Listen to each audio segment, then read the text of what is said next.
Steven Universe Future, Episode 2 Guidance shows that you can't win 'em all, but it never hurts to try. Sometimes. As the episode starts off with Amethyst showing Steven that she's been doing her best to show the various homeworld gems how to blend in with human culture, finding them various jobs and careers amongst the population of Beach City.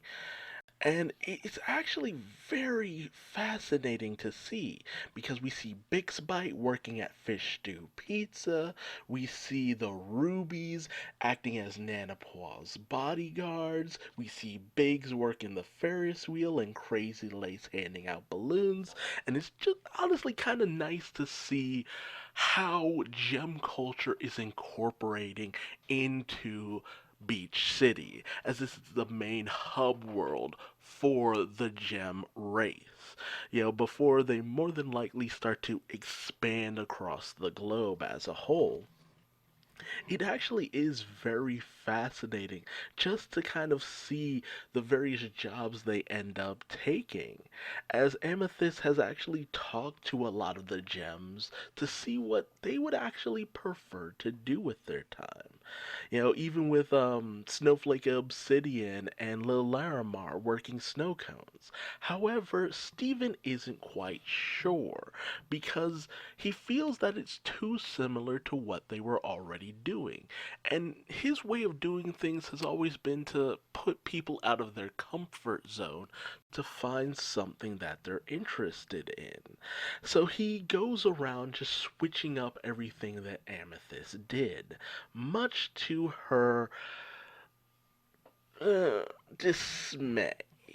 She put a lot of work into this, and Steven's kind of undoing a lot of what she did, with him being all too satisfied with what he's doing, as he's just interested in seeing how things work out.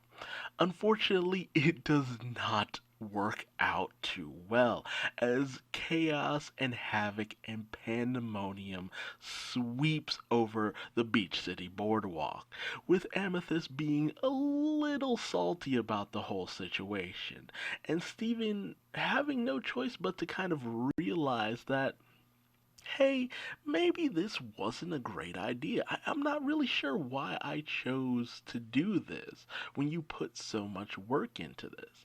So they end up fusing into Smoky Quartz, and I'm all too happy to see Smoky Quartz. Always a pleasure.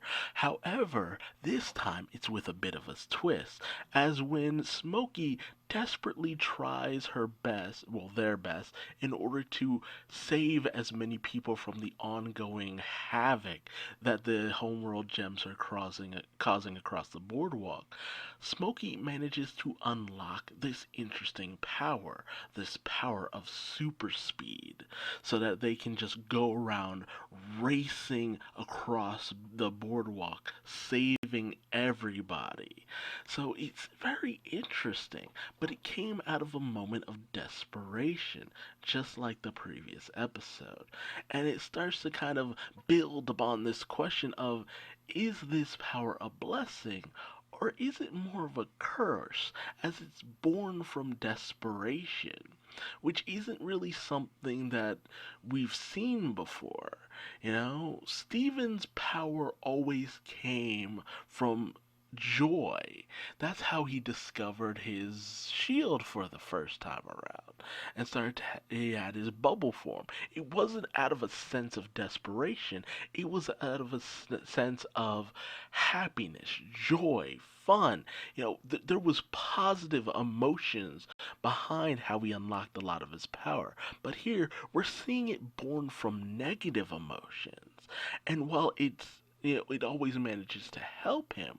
The battle with Jasper last episode and the super speed this episode, it really kind of builds upon the question of, where is this power coming from?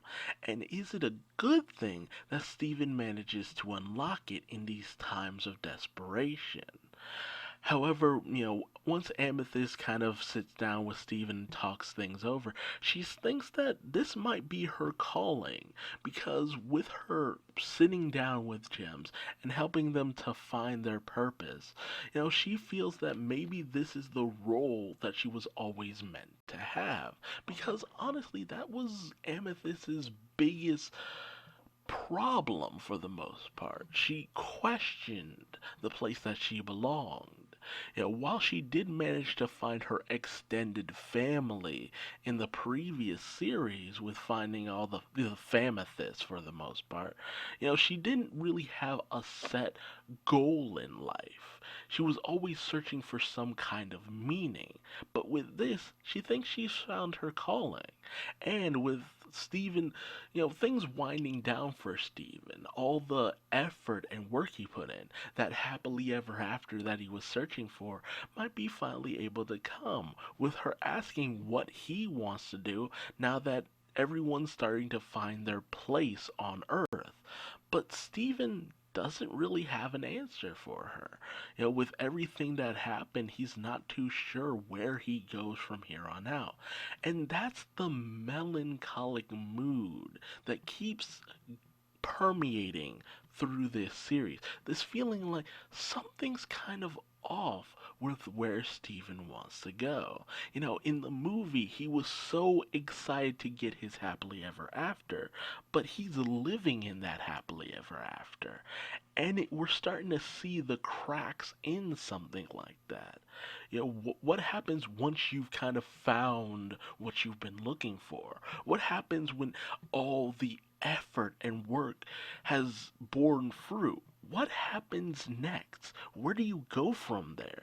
When you've spent all your life helping people and growing into this capable person, what happens when all the people you've helped don't quite seem to need you anymore?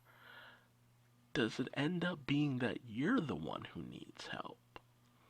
And even without that, you know, just overt sense, you also kind of have to question, like, how many people live their lives kind of having these moments of questioning what their purpose is. That meaning of life conundrum that always seems to come about from time to time.